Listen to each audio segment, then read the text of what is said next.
Bueno, vamos a hacer nuestra oración para dar inicio a nuestra charla de hoy del Jueves Santo, que es la Cena del Señor. Nos disponemos para invocar a nuestro Señor y que nos dé las luces que nosotros podamos o necesitemos utilizar más en estos días y en nuestra vida en este momento en particular. En nombre del Padre, del Hijo y del Espíritu Santo. Amén. Ven, Espíritu Santo, llena los corazones de tus fieles y enciende en ellos el fuego de tu amor. Envía, Señor, tu Espíritu Creador y se renovará la faz de la tierra. Oremos, oh Dios, que has iluminado los corazones de tus hijos con la luz del Espíritu Santo, haznos dóciles a tus inspiraciones, para gustar siempre el bien y gozar de tu consuelo, por Cristo nuestro Señor. Amén. Dios te salve María, llena eres de gracia, el Señor es contigo, bendita eres entre todas las mujeres, y bendito el fruto de tu vientre Jesús. Santa María, Madre de Dios, ruega por nosotros pecadores, ahora y en la hora de nuestra muerte. Amén. Cristo Rey nuestro, venga a tu reino. Virgen prudentísima María, Madre de la Iglesia, ruega por nosotros. En nombre del Padre, del Hijo, del Espíritu Santo. Amén. Permítame un momentito, por favor.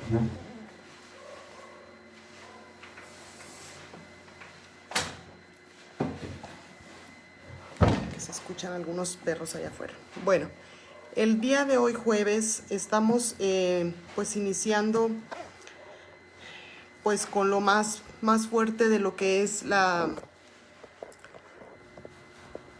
Semana Santa y lo que es el día pues donde tiene Jesucristo la resurrección, la cena con sus apóstoles y el momento crucial en donde él va a ser entregado, sabe ya que va a ser entregado y que va a ser enjuiciado. Él ya sabe lo que va a suceder y es un día en el que para él es el día crucial. Ya han pasado 30 años desde que él pues llegó como hijo del hombre, como hijo de Dios en la tierra encarnado, y a partir de este momento él sabe lo que le espera, lo que viene, lo que sigue.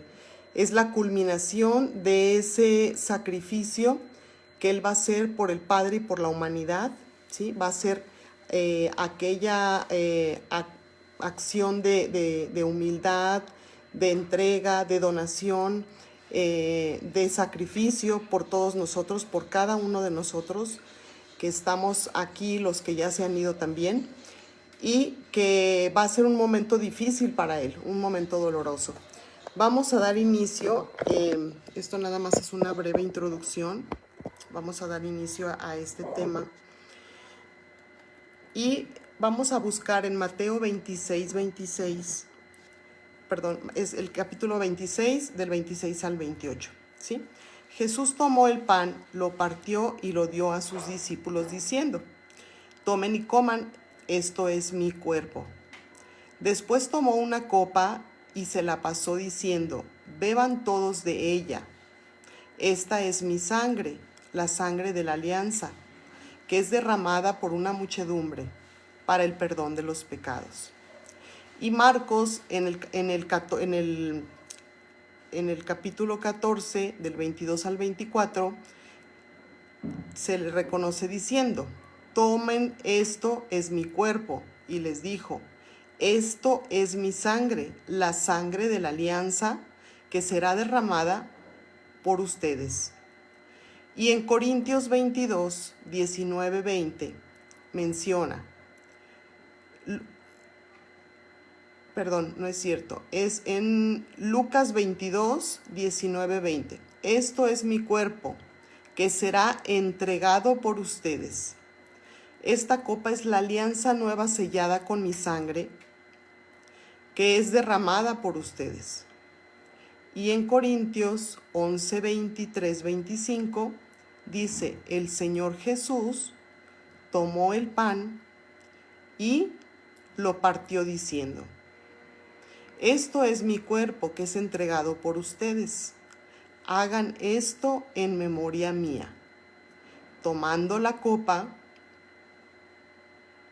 dijo, esta es la nueva alianza en mi sangre. Todas las veces que la beban, háganlo en memoria mía.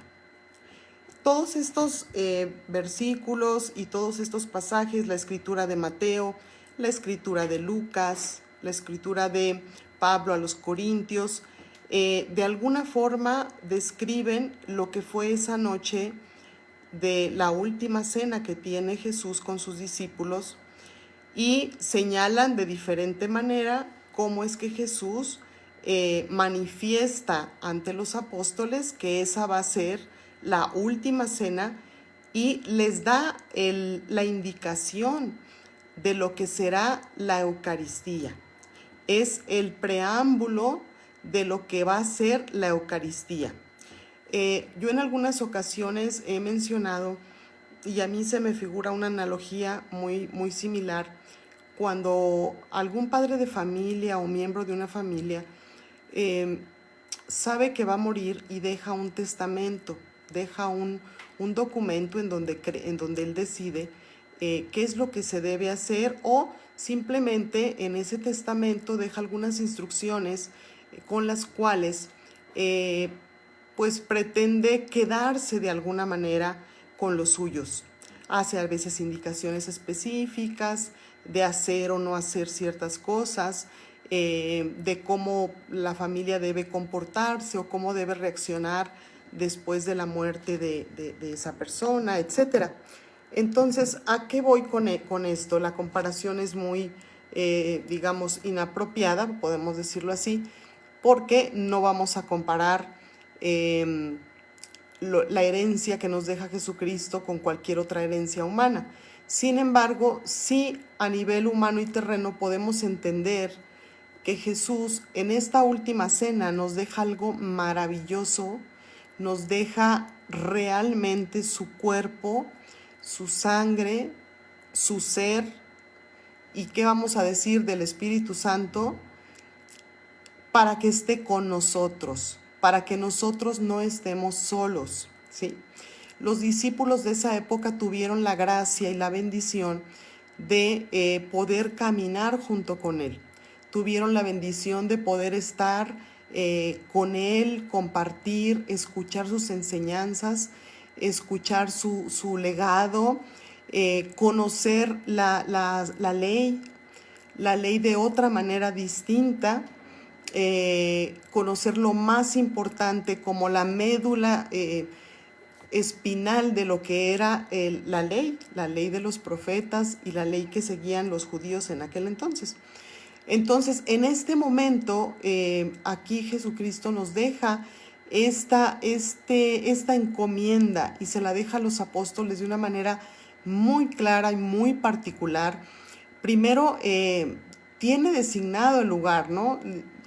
Él sabía, le preguntaron los apóstoles, ¿dónde quieres que comamos dónde quieres que celebremos esta Pascua contigo? ¿No? Y Él los envió a ese lugar en específico y Él ya tenía preparado lo que Él quería hacer y decir a sus apóstoles. Entonces, aquí es este preámbulo de cómo nosotros debemos de darle una cierta importancia a esto que Jesucristo nos dejó y que es realmente quedarse presente entre nosotros de alguna manera, el formar parte de nuestra vida. Y aquí yo me atrevería a decirles a ustedes cómo nosotros en determinados momentos de nuestra vida nos atrevemos a despreciar este mandato, nos atrevemos a despreciar este regalo, porque más que un mandato, es un regalo que Él deja en vida para nosotros y que es perpetuo, que se puede consumar cada vez que nosotros asistimos a una celebración eucarística. Entonces, fíjense ustedes qué maravilla y qué cosa tan más grandiosa que podemos nosotros estar cerca de Él a través de la Sagrada Comunión. Y podemos nosotros revivir ese momento y podemos poder tener las gracias de las que gozaron los apóstoles en ese momento de la historia de Jesucristo, de su vida, y nosotros lo podemos revivir únicamente con ciertas condiciones tan sencillas como tener una vida de gracia y asistir a una celebración eucarística,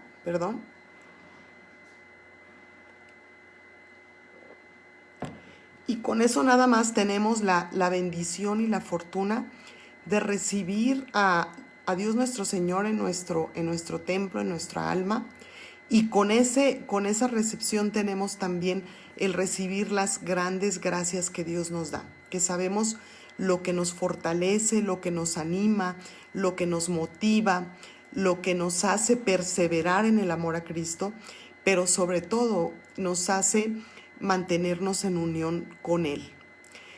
El amor de Dios y el amor de Jesucristo al entregar su cuerpo es tan grande y tan fuerte que nos dejan ese gran don, esa gran maravilla de poderse quedar en nosotros y de que nosotros gocemos de ella de esta forma, recibiendo la Eucaristía, pero si nosotros realmente lo hacemos con una verdadera devoción y con una verdadera actitud de fe, de compromiso, nosotros nos podemos dar cuenta que nuestra fe va aumentando, nuestra capacidad de tener esa unión con Cristo va mejorando cada vez más, se va fortaleciendo.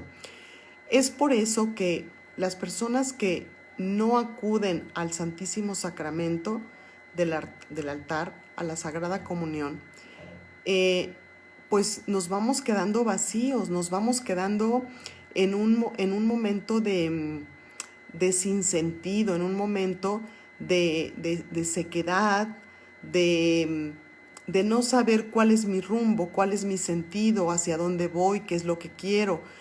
Porque si no nos mantenemos de la mano de Dios bien unidos y bien compenetrados a través de los sacramentos, pues estamos secos por dentro.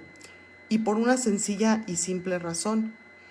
Dios nos creó para Él y nos creó para que regresáramos a Él de nuevo. O sea, nos crea, nos envía a este mundo, pero Él es nuestro dueño, Él es nuestro creador. Entonces, definitivamente tenemos que regresar a nuestro creador. Necesitamos estar conscientes de esta realidad, porque esta realidad es lo que nos da el verdadero sentido de la vida, ¿sí? Nos da el verdadero sentido de por qué estoy aquí, ¿sí? Cuando me doy cuenta que he sido creada por un ser superior que me ama profundamente, que me quiere, que envió a su único hijo y que lo envió para salvarme a mí de mi iniquidad, de mis debilidades, de mis debilidades y de todo aquello que forma parte de la humanidad, pero que lo puedo restablecer, por de alguna forma decirlo, al estar cerca de la Eucaristía, cerca de los sacramentos, y que esto me permite tener una unión con Él profunda y cercana a Él, como cuando lo tenían los primeros padres, Adán y Eva, que podían estar caminando en el jardín del Edén junto a Dios y platicando con Dios. Imagínense ustedes esa maravilla de poder caminar al lado de Dios y poder platicar al lado de Dios y poder disfrutar de su paz, de su alegría, de su amor, de sus gracias en todo el esplendor, en toda su capacidad. Es un sueño que yo creo que todos los que conocemos a Dios o los que creemos en Dios, pues esperamos de alguna forma, estamos esperando y queremos, ¿no? Después de que sucede esto, ¿sí? Por un lado está el banquete, la representación del banquete de la comunión, como viene en el Antiguo Testamento, en donde dice, por ejemplo, que en el Sinaí Sinaí, el pueblo de Dios, ¿sí? Lo encontramos en Éxodo 24, allí en esa época Moisés derramó sangre para el perdón de los pecados, ¿sí? Y preparó la comprensión de un nuevo Moisés. Ahora, en este punto de Jesucristo, Jesucristo como sacerdote del sacrificio nuevo y del nuevo pueblo de Dios, ¿sí? Jesucristo derrama su sangre por todos nosotros, ya que ha bajado del cielo, ¿sí? Y está entre los hombres para nuestra propia salvación, ¿ok? Entonces, la cena que tiene Jesucristo con sus apóstoles tiene un fondo en la celebración de la Pascua judía, ¿sí? En la Pascua judía ya se celebraba con pan y con vino, ¿sí? Dice, la comida de la Pascua en la antigua alianza ya se usaba el pan y el vino. La familia explicaba, la persona que era el patriarca sobre todo, o el jefe de familia, explicaba el simbolismo de este pan y este vino. En aquel entonces, el pan de la Pascua era expresada como Dios, como si Dios liberara a su pueblo, ¿sí? Lo auxilia y lo fortalece de haber vivido en la esclavitud. Y el vino regocija el corazón, anima al cuerpo, ¿sí? Lo mismo que la sangre. Entonces, constituye además uno de los elementos fundamentales del banquete mesiánico. O sea, ya desde entonces se llevaba a cabo esta práctica que no propiamente significaba lo que significa ahora para nosotros. Ahora significa, pues, la entrega del Hijo del Hombre, ¿verdad?, en cuerpo y alma para la salvación de todos los hombres. Pero en aquel entonces era recordar, ¿sí?, el paso de la esclavitud a la liberación del pueblo de Israel, y cómo Moisés hace una representación igual con pan y con vino, con un significado quizá un poco distinto, pero ya se llevaba a cabo. Entonces Jesucristo lo único que viene a hacer viene a hacerlo vida, hacerlo vida en su cuerpo y en su sangre, lo que ya se hacía simbólicamente con el pan y con el vino en la época de Moisés, ¿ok? Entonces, en la cena se encuentra, por ejemplo, por un lado, el carácter del banquete de comunión, ¿sí?, ya representado desde entonces. En el Antiguo Testamento, ¿sí?, se concluye la alianza del Sinaí y se funda el pueblo de Dios, ¿sí?, en Éxodo 24. Allí Moisés derrama sangre por el perdón de los pecados, como les dije, y preparó la comprensión de un nuevo Moisés, que ese nuevo Moisés pues va a ser Jesucristo, ¿ok? Pero también la cena anuncia y anticipa el sacrificio de Jesús en la cruz, que esto es otra parte importante de lo que Jesucristo anuncia en la última cena.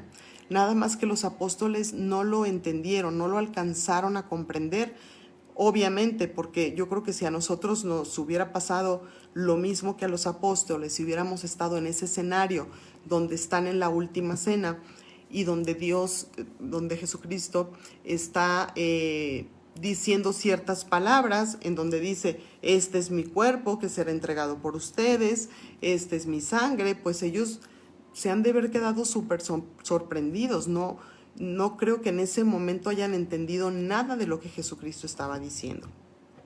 Perdón. Porque en esa última cena, Él anuncia su muerte. Dice, anuncia la muerte redentora de Jesús, anuncia su muerte, y se destacan algunas ideas o algunos relatos, como la expiación, el sacrificio, la entrega, el servicio, el amor obediente a Cristo, ¿sí? Estas son las palabras que salen de ese sacrificio y de esa última cena, en donde Él les expone lo que va a suceder y por qué va a suceder. Sí les dice por qué. Lo que pasa es que los apóstoles no alcanzan a comprender lo que les está diciendo, ¿sí? Ahora, proclama la alianza definitiva entre Dios y su pueblo, que ese es un elemento también, un signo importantísimo. Él sella esa alianza, hace una nueva alianza de la que ya se tenía, hace una nueva alianza de lo que es Dios con su pueblo, ¿sí? y se sella a través de la celebración de la Eucaristía, ¿sí? Se anticipa a ese banquete mesiánico. Ahora, por otra parte, el pan partido y el vino partido evoca la realidad del cuerpo muerto, ¿sí? Y la sangre derramada, ¿ok? Cuando nosotros vemos que el sacerdote parte el pan, ¿sí? Y bebe la sangre, es prácticamente el simbolismo de lo que iba a ocurrir, ¿sí? Después de la última cena, que era la muerte del cuerpo de Jesucristo y el derramamiento de sangre, ¿ok? Entonces, en la última cena Jesús constituye la Eucaristía, que los hombres pudiesen unirse con Él. Esto es una cosa maravillosa, que los hombres pudiéramos unirnos con Él y renovar ese sacrificio de un modo incruento, o sea, de un modo particularmente especial y que se revive en cada Eucaristía. Por eso dijo: haced esto en memoria mía, ¿sí? Añadiendo que de esta manera anunciaba la muerte del Señor hasta que Él vuelva, ¿sí? Esto nos lo dice Corintios, la primera carta de Corintios, del capítulo 11 al 26. Perdón, del versículo 11 al 26. Ahora bien, el sacerdote en la Santa Misa es el mismo Cristo que está glorioso en los cielos, que actúa a través del ministerio sagrado, que es otro Cristo, representado por otra voz, ¿sí? Y su vida misteriosa, ¿sí? Misteriosa, que es la vida del Señor, ¿ok? Lo que nosotros vivimos en cada Eucaristía. La víctima también es Jesús, presente en la consagración de la Santa Eucaristía. Es Jesús que está presente en cuerpo y alma. Y yo aquí quisiera hacer una reflexión, hermanos.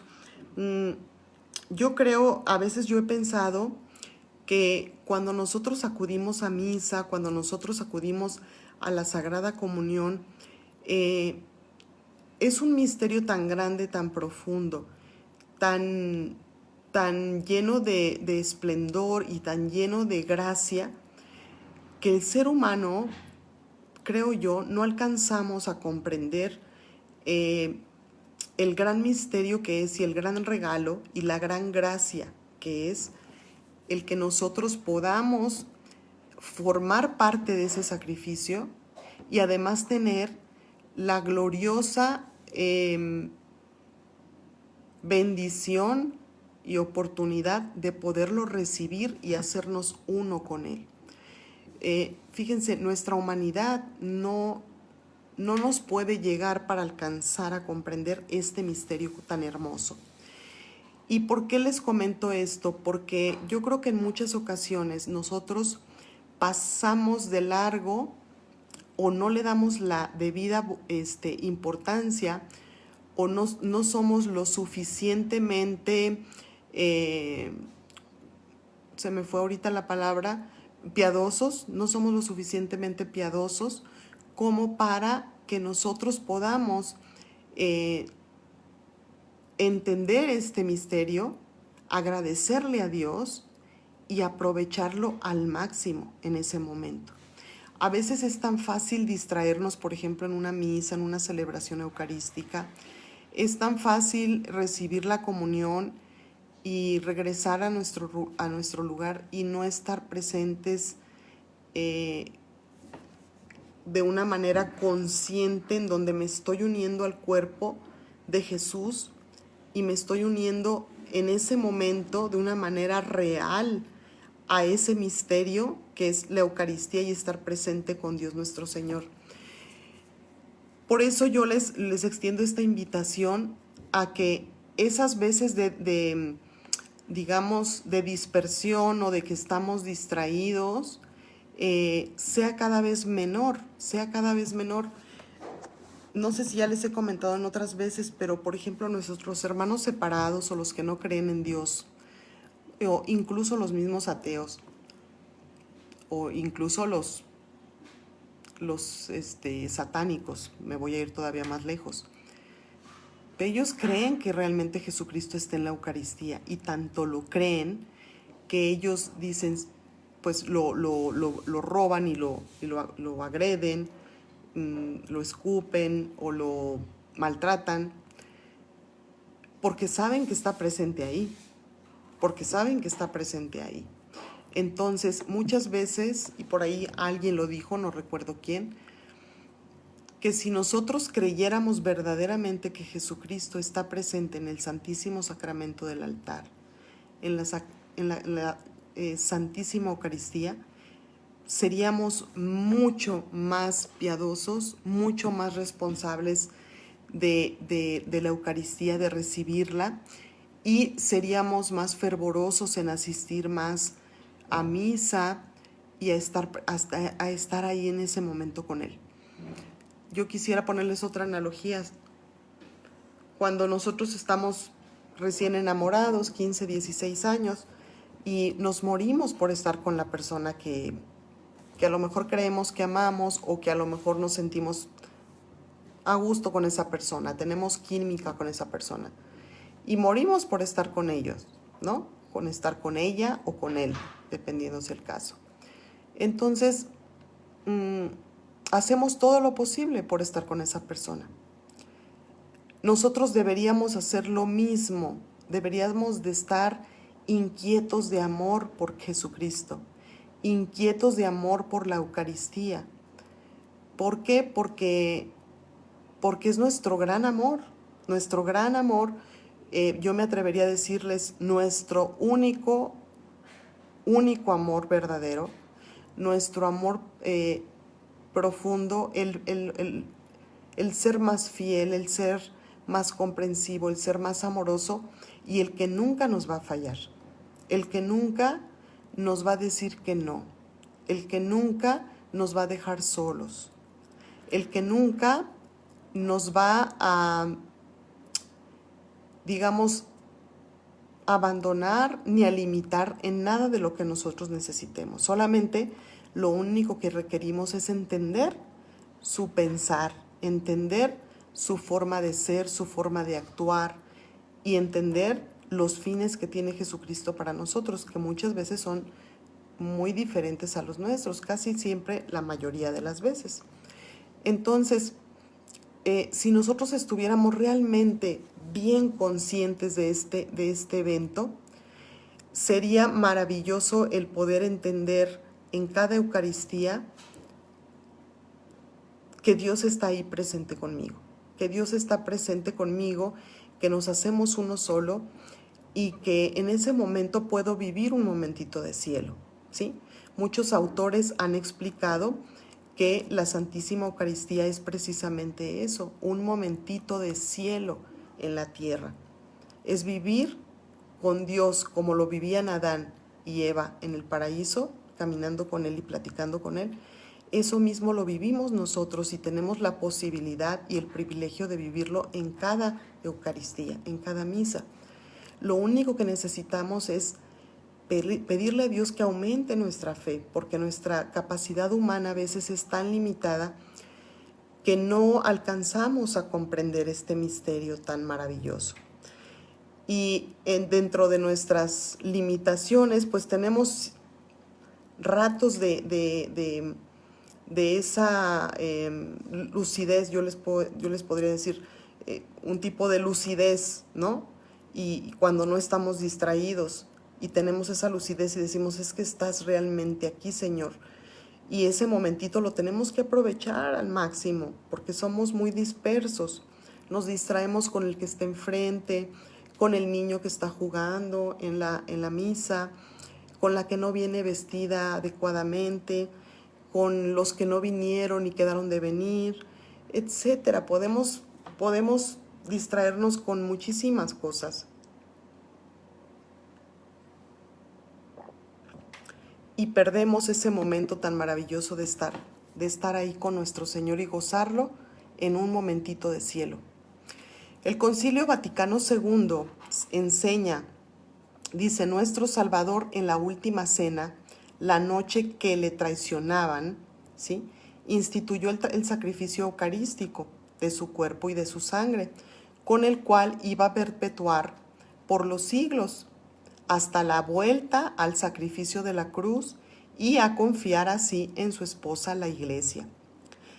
El memorial de su muerte y su resurrección es el sacramento de piedad, signo de unidad, vínculo de caridad, banquete pascual, en el cual se recibe como alimento a Cristo. Y esto es muy importante, que hay que subrayar, como alimento a Cristo. O sea, realmente nosotros, al recibir la Eucaristía, aparte de tener todos estos signos que nos están mencionando aquí en el Concilio Vaticano II, hay que resaltar que recibimos como alimento a Jesucristo. Es decir, nosotros al estar acudiendo constantemente a la Eucaristía, pues nos estamos nutriendo.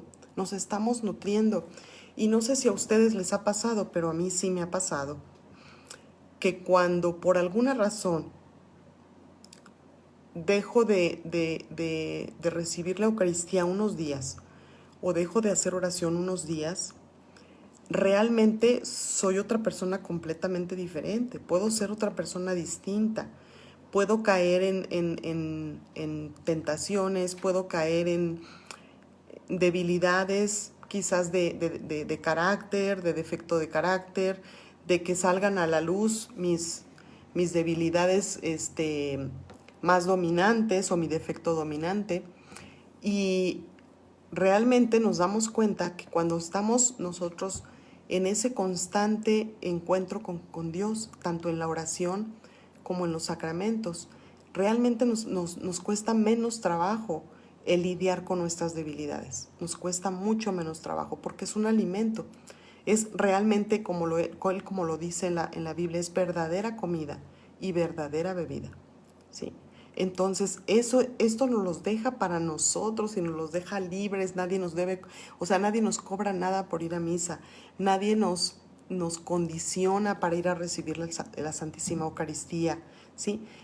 Es gratuito, es más, Él se muere porque nosotros acudamos a recibirlo. Entonces, ¿cómo a veces tenemos esa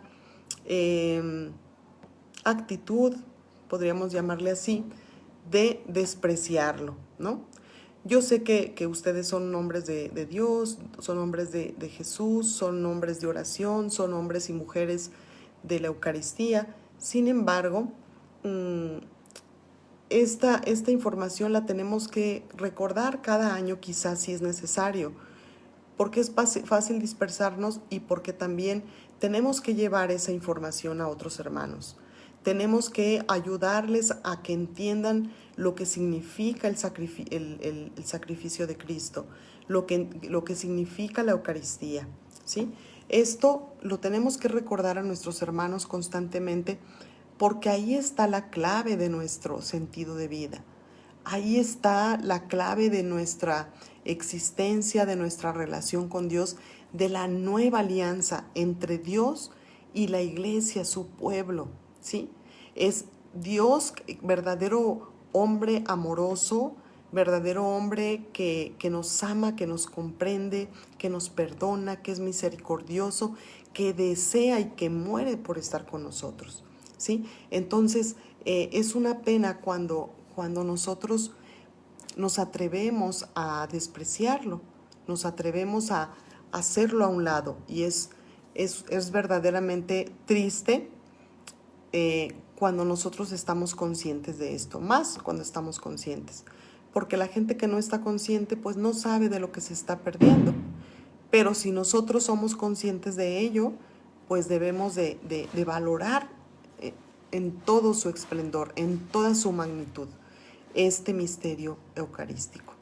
Ahora bien, este es el problema central de nuestra discusión. Por eso es que la Eucaristía es llamada el sacramento de nuestra fe, ¿sí? Nosotros los católicos aceptamos siguiendo las palabras del mismo Jesús, no estamos inventando nada. Es las palabras del mismo Jesús que repite el sacerdote en la Santísima Comunión, ¿sí? Durante la misa, bajo las especies del pan y del vino, tras la consagración por el sacerdote, se hace presente realmente Cristo en cuerpo, en sangre y en divinidad. Al entrar en nuestro cuerpo tenemos esa divinidad de Jesucristo en nuestro cuerpo que nos ayuda a hacernos divinidad también. ¿Ok?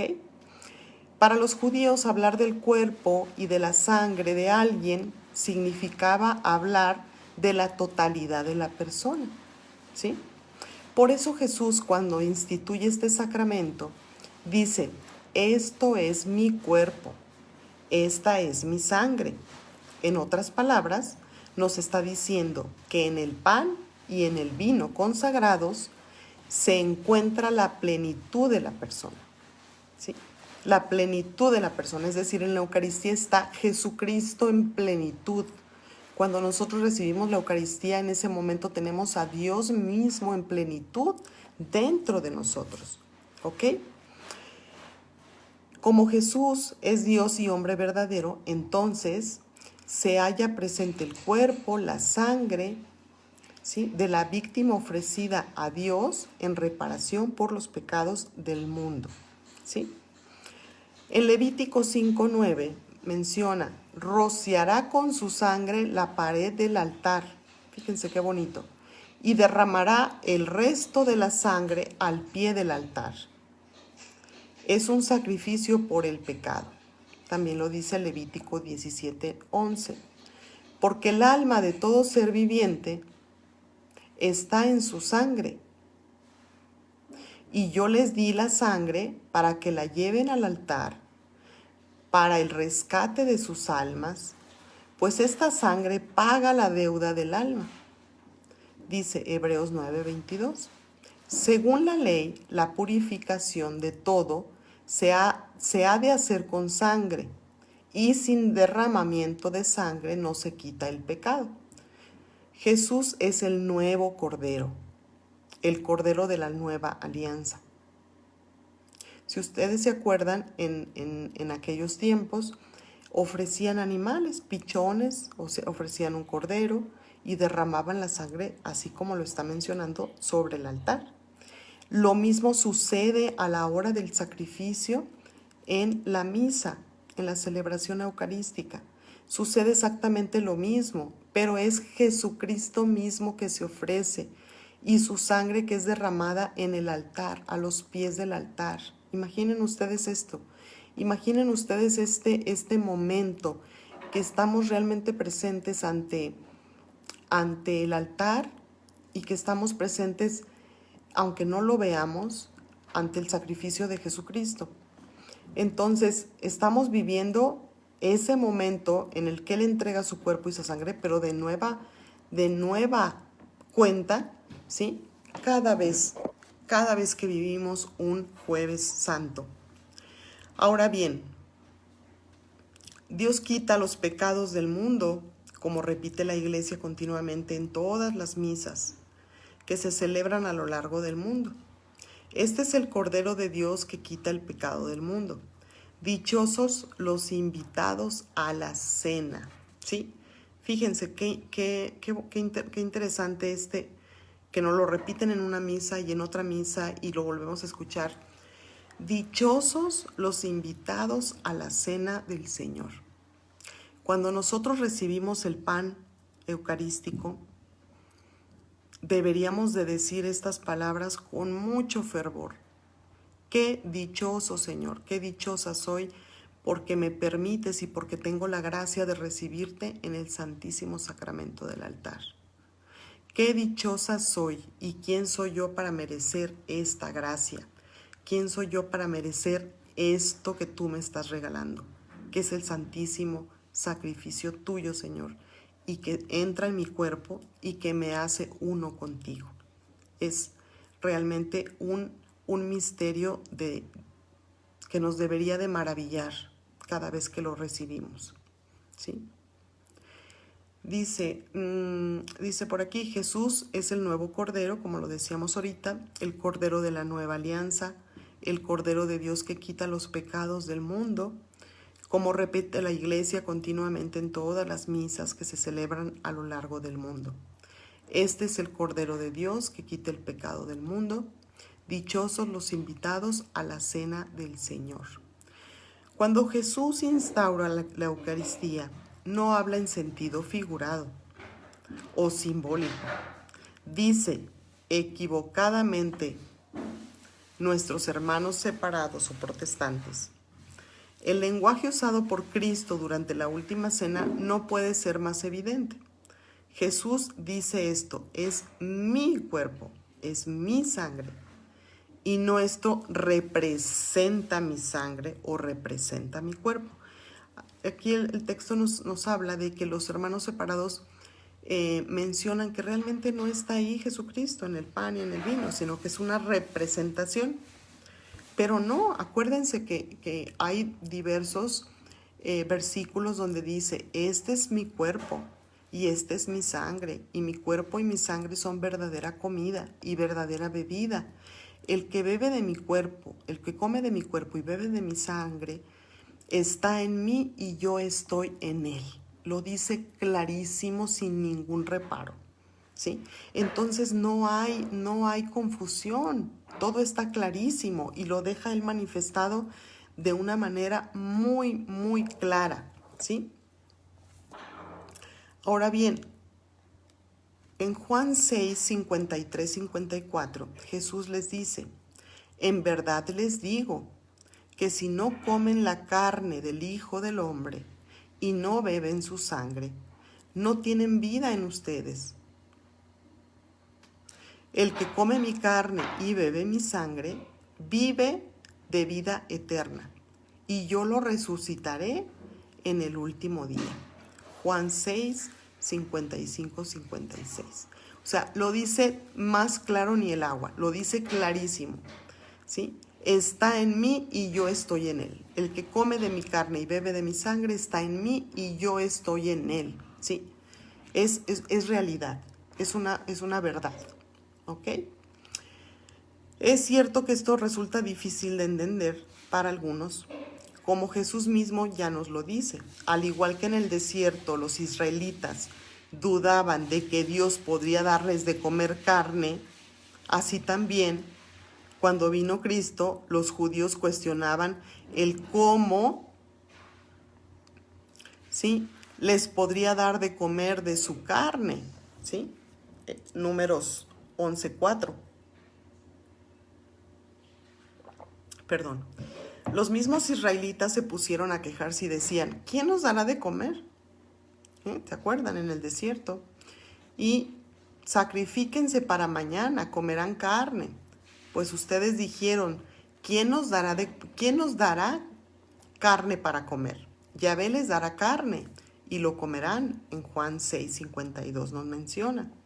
Los judíos discutían entre sí: ¿cómo puede darnos de comer carne? Pues claro, no entendían nada. Era de comprender que no entendían nada. ¿Cómo era posible que les iba a dar de comer carne? ¿De dónde? Y más si les está diciendo que su cuerpo es verdadera comida. O sea, esto tendría que ser para ellos como algo que no entendían. O sea, ya hasta pensar: a este hombre ya se le zafó un tornillo, no está siendo coherente. ¿Cómo es que vamos a comer de su carne? ¿Verdad?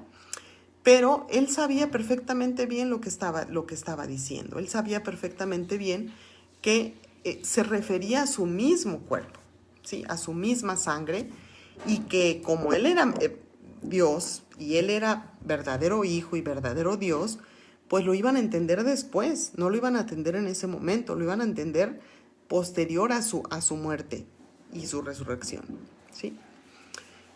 Entonces, fíjense, desde el principio de los tiempos la iglesia se reunía a celebrar la Eucaristía, ¿sí? Entonces conocida como la fracción del pan, así se conocía antes, la fracción del pan. Y lo hacían el primer día de la semana, es decir, el domingo.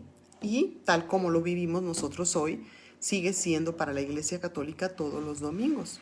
Hechos 2:42 menciona: acudían asiduamente a la enseñanza de los apóstoles, ¿sí?, a la convivencia, a la fracción del pan y a las oraciones. Los primeros cristianos hacían esto, ¿ok?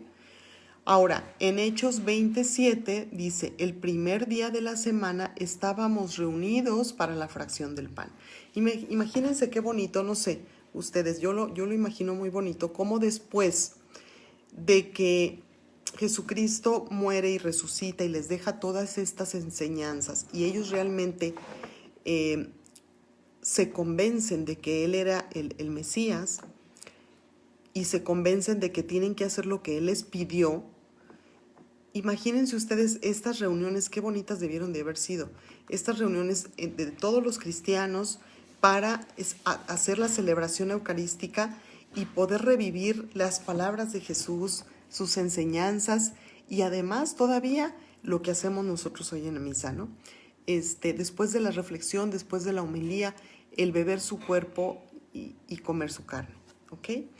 Debió haber sido momentos muy gloriosos para los apóstoles.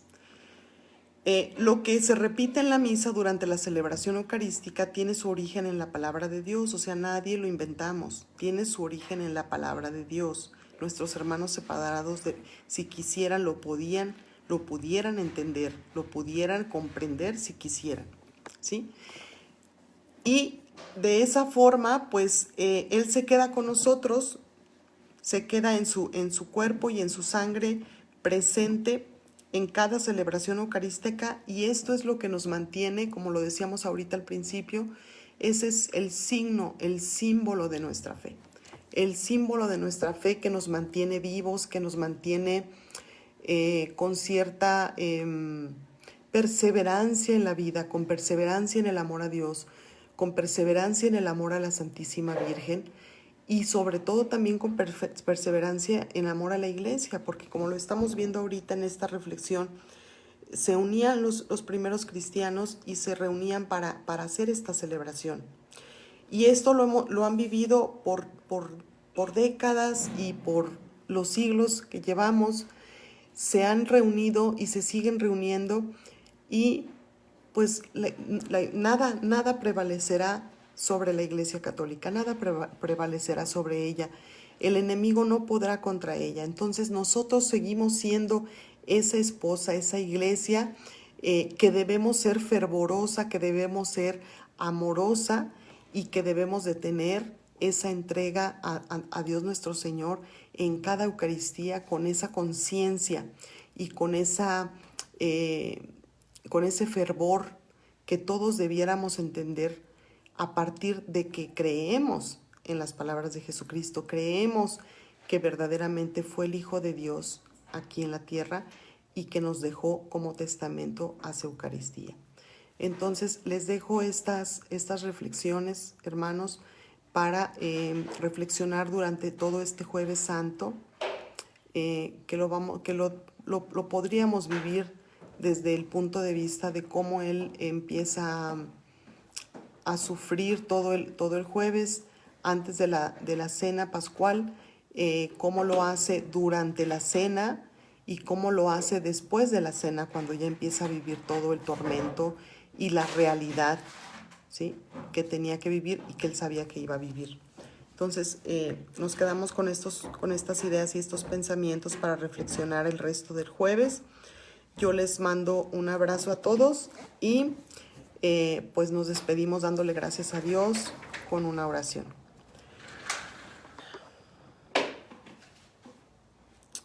Señor, te damos gracias por todos los beneficios recibidos, a ti que vives y reinas por los siglos de los siglos.